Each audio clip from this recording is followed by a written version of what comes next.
We have a lot to unpack for the finale of To Be Hero X, and I don't think many of us are prepared for next week's episode because it's very likely going to blow our minds. He has rolled out the red carpet and then proceeds to mind bend the audience without fail every single time. So in order to build up some resistance, let's just lay it all out. Such as, what do we want to see explained, deeper plotlines that will likely carry over to next season, and what will likely be shown when it's all said and done. Since we're coming off of Ahu's character arc and it ends off right where we initially started in episode 1, we might as well start off with Nice. Clearly, his emotional state is very unstable even prior to the Ruin incident, where he must have been harboring a lot of doubt and conflicted feelings toward his current state as a hero, and the overwhelming expectations being placed upon him by Shand. Up to the point where we see him freaking out over possibly being infected by fear. It's likely he hasn't been in contact with X since the Hero Smile incident. They must have went their separate ways after they cleaned up the aftermath due to X's strictly no overtime policy. The question is, what happened during Knight's psychosis that led him up to the top of the building where he meets up with Linling? Let's focus on the time of day where the events line up. Nice's rendezvous where he gets splattered by Shand's fear experiment happened at night, and as he's freaking out he likely runs straight to Shand. So this likely takes place on the same night. Linling gets fired and what he's likely watching is the sunset, since after he's kidnapped by Miss J it's already nighttime. So Nice had all morning up to the end of the evening before he reached his final destination. Yet he doesn't even seem to remember how he even got there. It can also be interpreted as how he ended up in his predicament, where he's questioning his life choices and is suffering a mid-hero life crisis. But for argument's sake, let's just take it at face value and say he doesn't know how he got there, moments before he regains his grip to reality after we hear a snap. I am going to stick to my original theory where X coerced Nice into following his plan. But he could have easily done it without his consent since he's not exactly in a position to resist. Since there's a decent amount of time between the events, I would like to believe that Nice does meet up with X. I am almost certain that we'll get our answers as to whether or not Nice is alive because in the ending sequence it draws a lot of parallels with what happened on the rooftop. While Nice strolls past Linling, he walks through a flock of doves, and doves seems to be representative of X's powers. We see the top 10 ranking heroes falling from the sky, and lastly shows the commoner where it zooms in, giving further emphasis as they switch to X standing above the skylines. Similar to Nice's final view, and then you see a hand resting motionless, and a dove's feather falls on it where the hand proceeds to grasp hold of it. I don't want to sound overly confident, but they're most definitely hinting that he's still alive. The symbolism, the finger snaps, and his connection with X, it all starts to add up. This is another detail that I haven't discussed before, surprisingly. But have you noticed that the only time X intervened with heroes outside of their knowledge is Nice and Isol? And by outside their knowledge, I mean he's not even in their vicinity. Is the very two heroes that had their position taken over by somebody else. I know I'm sounding like a broken record by now, but I have to say it goes back to the character popularity poll. Nice and Isol are the first two hero arcs, so they wanted them to gain as many votes as possible from their release schedule, meaning that they must be big players for the main plot.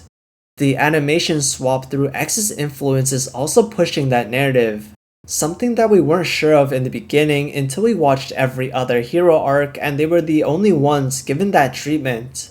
So it's not just simply the style they animated fights, but there was intention behind it. Keep in mind that Nice and Isol were the only characters with premonitions of the future. The vision of Moon's death in the first episode, and for Isol it was during his PV where he sees Yang Chong, the new age Isol, going for his throat. At the end, we pay the price that comes along is an interesting line to end on.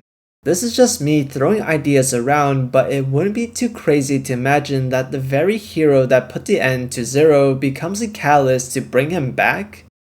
I have little faith in Yang Chong coming around and being a good guy solely based off of his character development. I am not saying that Isol will become Zero if he's even gone at all, but he'll be an important component in the process. I don't think that we'll be able to fully unpack the direction where Isol's character arc is headed in just the finale, but I also don't think that his involvement will be small either. Now for Queen, although I made a dedicated video for her, I don't think we'll get much details if any at all just yet. This is only because her storyline is more of a side branch to the overarching main plot and we haven't really made much progress going forward just yet, since we've only just come full circle back to the first episode. Basically, we still need to establish the main conflict before we're able to explore deeper into the mysteries of other characters. Given the extent that they went, giving her such an ambiguous backstory, her impact on the story must be vital and I can't wait to learn more about it in Season 2. Okay, so moving on to the next idea, which is what will likely be shown in the next episode. Since this is X's dedicated episode, we should be learning what makes him tick as a character. Why and how he became a hero and what exactly is he trying to achieve out of his goals. It might be wishful thinking since that's a lot to get through, but his main objective being revealed should be guaranteed since it'll segue us to the next season. The Heroes Affairs Commission also placed a hit on X for the upcoming Heroes Tournament, so we'll see how that plays out. But I don't think he'll be in any meaningful danger from any of the heroes that we've been introduced to thus far. The only threats that I can see opposing him are the unknown, such as the aliens that we haven't gotten too much details about. Hopefully we'll explore further and they'll tell us their significance to the overall story. Another obvious choice would be Zero, however he decides to show up. There's also a dark horse that applies to all the heads of the top hero companies. I doubt it'll be as simple as infecting X with fear since he seems far above such cheap tricks. Surely I won't come to regret saying this. Speaking of the heads of the top hero companies, they'll likely conspire together since it's greenlit by the HAC, meaning that they no longer have to make moves behind the scenes. They're all championing one of their company's hero for the #1 spot, so it'll be interesting to see how this all plays out. Everyone's invited besides Rock since he's public enemy #1. But since he's built up as the boogeyman in the corporate side of heroes, so I don't think he'll be outdone by Treatment or DOS. With so many opposing sides coming after X, maybe he'll reveal his inner circle of people that he consoles with.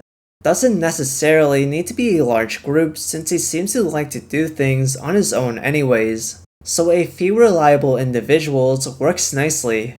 I would like to think that when they reveal X's main goal, it would be to stop Zero.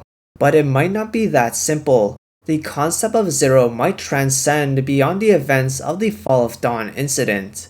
I wouldn't expect anything less from a being who had the trust value of most of the people on their planet. He might already be aware of X's plans, which is evident in the opening where we see X snap his fingers and in a single frame Zero is staring right back at us. If you look closely, it's almost as if Zero is in another dimension, and who's more capable at handling the situation than the one that can move freely between 2D and 3D. Lastly, we must address the elephant in the room, the commoner, and what he plans to do moving forward after Moon's death. I think we'll learn the reasoning behind why X orchestrated these series of events. Because remember, Linling and Isol both had visions of future events and is tied to the end of their character arcs. Many people are speculating that Moon is Smile's daughter, but since I'm on the train that believes X constructed the events leading up to where we are right now, I can't exactly say in good conscience that X willingly killed his homeboy's daughter. Her storyline seemed concluded in Linling's arc, and her role going forward would just be a love interest, so maybe her usefulness doesn't go beyond bait to start his conflict with Isol. What I'm trying to say is, keep your attention on the commoner and Isol for the finale. I appreciate the ongoing support for my To Be Hero X videos. I am planning to make more content even after the finale, such as covering news for the upcoming season and other works of the director, mainly being Link Click. The channel has been growing at a steady pace and the goal is to reach 1,000 subscribers and we're almost halfway there. So if you enjoy my videos, maybe consider subscribing, and like always, I'll see you in the next one.